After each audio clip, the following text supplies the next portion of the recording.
Bom dia, pessoal. Me chamo Lucas Albuquerque, aluno do 12º período de Medicina, e vou apresentar hoje para vocês a epilepsia refratária ao tratamento. Aproximadamente 20% até 40% das pessoas que têm epilepsia podem desenvolver a epilepsia refratária a medicamentos. Esse é um dado trazido pelo UpToDate. A identificação da epilepsia refratária tem amplas implicações para a criança, né, já que estamos na área da pediatria. Tem muitas implicações para a criança, com relação à educação daquela criança, com relação às suas relações e atividades sociais, né, de maneira que tem uma grande interferência na vida da pessoa. Nesse estudo aqui, nós buscamos entender um pouco a definição, algumas etiologias e fatores de risco, assim como opções terapêuticas no manejo do paciente com epilepsia refratária ao tratamento. Quanto ao termo, né, refratário, intratável, resistente a medicamentos, epilepsia de difícil controle, esses termos eles são usados de maneira intercambiável na literatura, não há um consenso de um termo específico. De uma forma geral, a epilepsia refratária a tratamento ela é definida como a epilepsia é, que, que continua, né, que os episódios de convulsão eles continuam, apesar do tratamento, de dois tratamentos, né, consecutivos, de 2 a 3 tratamentos consecutivos, em mono ou politerapia. Então, a falha no controle dessas crises, né, apesar da tentativa de tratamento com 2 a 3 esquemas diferentes, né, nas doses máximas toleradas por aquele paciente, então, se não conseguir, se não se obter o controle das crises, definimos como aquela epilepsia como refratária a drogas. Há uma preocupação importante com as pseudo-crises, né, com relação ou seja, a aparente refratariedade dessas crises, né? Temos que excluir, se não se trata disso, né? Se não se trata desse tipo de diagnóstico, antes de concluirmos pela refratariedade. Alguns fatores que levamos em conta para indicar essa refratariedade ao tratamento são justamente se aquele fármaco está adequado, se os fármacos utilizados pelo paciente foram adequados para a específica síndrome que ele possui, se aquele paciente não se trata de um imitador de crises, são crises geradas pelo psicológico, né, do paciente, existem vários relatos na psiquiatria, e se aquela dosagem utilizada, bem como as interações medicamentosas, não influenciaram no controle das crises epilépticas. As causas em si da epilepsia refratária são inúmeras, mais de 40 causas. Mas nesse estudo realizado na Índia, né, que tem um pouco a ver com a gente com relação ao desenvolvimento do país, né, o índice de desenvolvimento humano, relatou-se que lá 48% da epilepsia refratária era causada por eventos perinatais adversos, assim como por infecções do sistema nervoso central. Essas causas estariam na lista das etiologias da epilepsia refratária ao tratamento. Algumas síndromes, especificamente na pediatria, são quase invariavelmente consideradas intratáveis por medicamentos. Muito conhecido da gente, a síndrome de Lennox-Gastaut, relacionada a um atraso no desenvolvimento intelectual do paciente, e a encefalite de Rasmussen. Aquelas a epilepsia relacionada à localização, onde há uma área específica do cérebro, um foco específico do cérebro, causador das crises convulsivas, ela é subjacente a mais da metade desses casos de doença epilética refratária. Aqui nós temos algumas causas, como já falei, são inúmeras, né? Inúmeras causas desse tipo de epilepsia, durante o período neonatal, na infância, na adolescência, existem várias. Né? Anormalidades estruturais, como as malformações também, estão muito ligadas. E entramos agora na parte dos fatores de risco. Vários estudos realizados nos últimos anos tentaram identificar fatores que possam predizer o risco de desenvolvimento da doença epiléptica refratária ao tratamento. Entretanto, nenhum fator isolado foi considerado útil na definição desse risco. Isoladamente, ele não tem muito valor.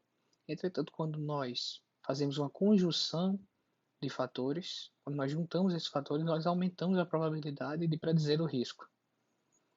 Essa resposta ao primeiro teste de medicamentos com drogas antiepilépticas é fundamental para predizer esse risco. Esse é o o mais aceito, o fator de risco mais aceito como preditor de um possível desenvolvimento da refratariedade ao tratamento. Enquanto mais da metade dos pacientes submetidos ao tratamento de epilepsia, mais da metade deles respondem no primeiro tratamento, apenas 20% vão responder no segundo tratamento.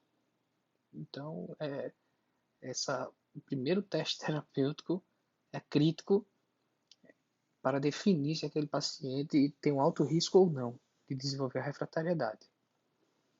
Um alto número de convulsões, se aquele paciente era um paciente que tinha inúmeras crises de epilepsia de alta intensidade antes do diagnóstico, também é um grande fator que devemos levar em consideração na definição da refratariedade. O tipo de epilepsia, a síndrome apresentada, é outro fator, como nós vimos as síndromes pediátricas, de Lennox-Gastaut, por exemplo, existe um alto índice de refratariedade nela.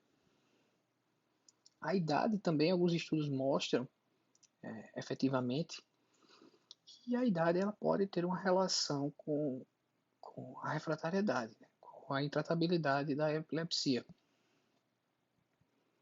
Alguns estudos mostraram que as convulsões que se iniciam na infância tardia ou na adolescência estão mais ligadas a uma epilepsia de difícil controle, né, do que nessas idades, entre 5 e 10 anos, por exemplo. E esse risco de DRE não é que seja pela idade em si, é porque naquela idade, nessas idades, existem causas específicas de epilepsia que estão mais propensas à refratariedade. Quando nós avaliamos um paciente com essa suspeita de refratariedade, né, ao tratamento, é necessário que nós façamos alguns testes que visem a confirmar o diagnóstico, primeiramente diagnosticar corretamente se é uma epilepsia ou não, como também diagnosticar o tipo de epilepsia, certo? Assim, podemos direcionar melhor o tratamento do paciente. Na maioria dos casos, essas avaliações elas vão conter um monitoramento por videoeletroencefalografia, assim como uma ressonância magnética. Especificamente quanto ao o monitoramento por vídeo EEG, por videoeletroencefalografia, nós combinamos uma gravação de vídeo, aquele paciente ele vai ser monitorado por um período geralmente de 24 horas ou até mais, ele vai ser monitorado por vídeo, assim como ele vai utilizar um aparelho, um eletroencefalograma, que vai registrar as alterações das ondas daquele paciente durante o período. Ele é utilizado primariamente esse vídeo EEG para detectar se a epilepsia é a causadora daquelas convulsões, justamente para identificar se não é uma causa não epilética que está gerando as crises. Em algumas séries, como nós podemos ver, mais de 25% dos indivíduos que foram encaminhados com esse diagnóstico de refratariedade, quando foram encaminhados para realizar a vídeo EEG, mais de 25% deles apresentavam eventos que na verdade eram não epiléticos. Daí a importância desse estudo. Outra forma de nós avaliarmos clinicamente, como já havíamos dito, é a neuroimagem, onde a ressonância de acompanhamento ela tem um papel fundamental, pois ela pode revelar uma etiologia desconhecida para aquele paciente, certo? Como, por exemplo, uma neoplasia cerebral, alguns tipos de encefalites, até mesmo doenças infecciosas do sistema nervoso central, que não foram observadas no primeiro estudo. Para alguns pacientes, de se salientar, é muito importante a realização de um diário de convulsões, onde se estarão anotadas eventuais mudanças de dieta, eventuais estresses psicológicos certo? Alterações da qualidade do sono que possam ter influenciado ou predisposto uma crise. Então, isso gera um arsenal maior para o médico, a forma como ele lida com aquele paciente. A cirurgia de epilepsia trata-se de uma cirurgia resetiva, como a gente vai falar mais na frente, e ela é tratamento de escolha em alguns tipos de epilepsia. Na epilepsia, especialmente na epilepsia parcial lesional, ou seja, onde há uma área específica do cérebro desencadeadora das crises, certo? E aí nós falamos de medicamentos, estimulação, mas tudo isso vai ser abordado. Então, falando especificamente desses medicamentos, anticonvulsivantes, podem ser realizados alguns novos testes com medicamentos diferentes, com métodos de ação diferentes dos utilizados previamente para tentar controlar as crises. É importante que o médico faça uma revisão dos tratamentos já utilizados por aquele paciente, já tentados, olhando atentamente para ver se a dose recomendada estava correta e se ela foi realmente utilizada por aquele paciente. Podemos utilizar de relatos dos pais, dos familiares. Também ver aquela frequência, se a frequência da administração estava adequada, correto? Além disso, é possível observarmos se o tipo de medicamento se encaixava no tipo de epilepsia indicada para aquele medicamento. Que pode ser que o medicamento utilizado servisse para algum tipo específico de síndrome epilética, não a do paciente em questão. A cirurgia, como dito, tem uma indicação muito forte, também muito específica, certo? Naqueles casos onde as convulsões elas são muito frequentes, são convulsões geradas em uma área específica do cérebro, localizada através de neuroimagem e eletroencefalograma, e é uma área específica onde a ressecção daquela área pode gerar uma grande melhora, um grande índice de remissão nas crises dos pacientes. E são indicadas em convulsões muito graves, né? Convulsões muito frequentes, que têm um alto risco de mortalidade, de morbidade para aquele paciente e que possuem um alto grau de incapacitância. A estimulação do nervo vago é um tipo de tratamento moderno, sendo utilizado em mais ou menos 10 anos para cá, com resultados animadores. Não é um tratamento complicado, não é muito complexo e tem tido taxas de remissão, principalmente em crianças maiores de 12 anos de idade e adultos, certo? Em crises de início facial. Até 50% de redução nós conseguimos atingir com a utilização da estimulação do nervo vago. Um tipo de benefício que se mostrou sustentável ao longo dos tempos, ao longo do tempo. Quanto aos eventos adversos, eles não são comuns. Um outro tipo de opção que nós temos no tratamento da epilepsia de difícil controle é a estimulação do córtex cerebral, sendo esse tipo de tratamento muito utilizado naqueles pacientes com epilepsia focal. Nós vemos que existe muito opções de tratamento quando nós encontramos o foco da epilepsia. É mais fácil de tratar, obviamente. Então, neste caso, a estimulação cortical também é uma indicação. Em casos que a cirurgia ressectiva também não pode ser utilizada por algum motivo, podemos fazer uso, né, lançar mão da estimulação cortical. É uma outra opção para esse paciente, certo? Alguns pacientes que têm uma lesão do córtex eloquente, que é aquele córtex responsável pela área sensorial, visão, pela audição, pela fala e assim como pela movimentação do ser humano, apresentam bons resultados com essa técnica. Nós temos também a falada dieta cetogênica, né? Muito na moda entre algumas pessoas, mas com outro intuito, com o intuito de perder peso mesmo. Ele tem demonstrado que quando nós fazemos, vários estudos têm demonstrado que quando fazemos uma alimentação rica em gorduras, gorduras poliinsaturadas, gorduras de média cadeia, e com baixo nível de carboidratos na nossa dieta, principalmente em crianças, certo? Tem se comprovado uma alta redução nas crises epilépticas.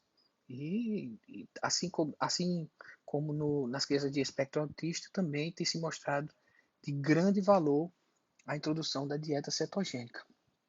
E com base nesses resultados tão animadores, um painel de consenso, né, de 2018 da Sociedade Internacional para Estudo da Dieta Cetogênica e recomendou que esse tipo de nutrição fosse oferecida para as crianças com epilepsia refratária, devido à alta taxa de remissão, certo?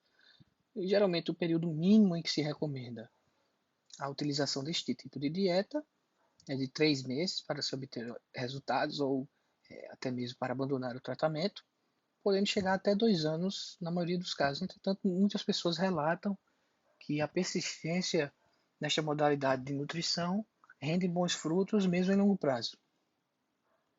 Quanto aos canabinoides, um tema bastante polêmico, onde as pessoas têm um certo preconceito por estar ligado de maneira muito forte à